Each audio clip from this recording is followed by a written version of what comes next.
আমাদের তরফ থেকে মাসখানেক আগেই নিশ্চিত করেছিলেন, সোমবার সারলেন আনুষ্ঠানিকতা।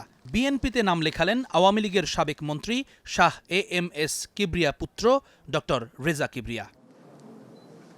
এর আগে ১/১১ সরকারের সময় উঠেছিল ডক্টর ইউনূসের নাগরিক শক্তিতে যুক্ত হওয়ার গুঞ্জন। তবে ২০১৮-তে গণফোরামে যোগ দিয়ে সক্রিয় হন রাজনীতিতে। গণ অধিকার পরিষদ ও আমজনতার দল গড়েছেন নিজ হাতে। সব মিলে ৭ বছরে ৪টি দলে নাম লিখিয়েছেন তিনি। এবার বিএনপি প্রশ্নে জানালেন, বহুদলীয় গণতন্ত্র প্রতিষ্ঠায় দলটির অবদানই আকৃষ্ট করেছে তাকে।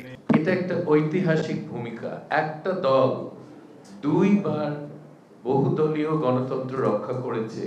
আমি ইতিহাসে এরকম কোনো উদাহরণ অন্য কোনো দেশে দেখি না। এইসব কারণে আমি বিএনপির প্রতি আকৃষ্ট এবং শহীদ প্রেসিডেন্ট জিয়াউর রহমান আমার আদর্শ। সো আমি মনে করি ওনার ইংল্যান্ডে থাকারও দেশের মানুষের জন্য একটা লাভজনক জিনিস।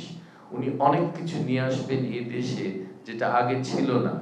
সোমবার গুলশান অফিসে তাকে স্বাগত জানান বিএনপি মহাসচিব।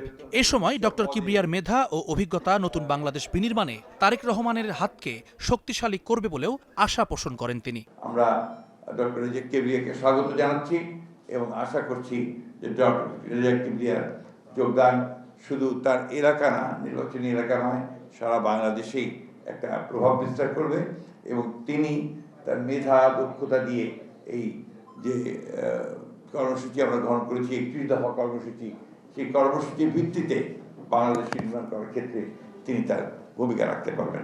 হবিগঞ্জ ১ আসন রেজা কিবরিয়ার নির্বাচনী এলাকা। সেখানে এখনও কোনো প্রার্থী দেয়নি বিএনপি।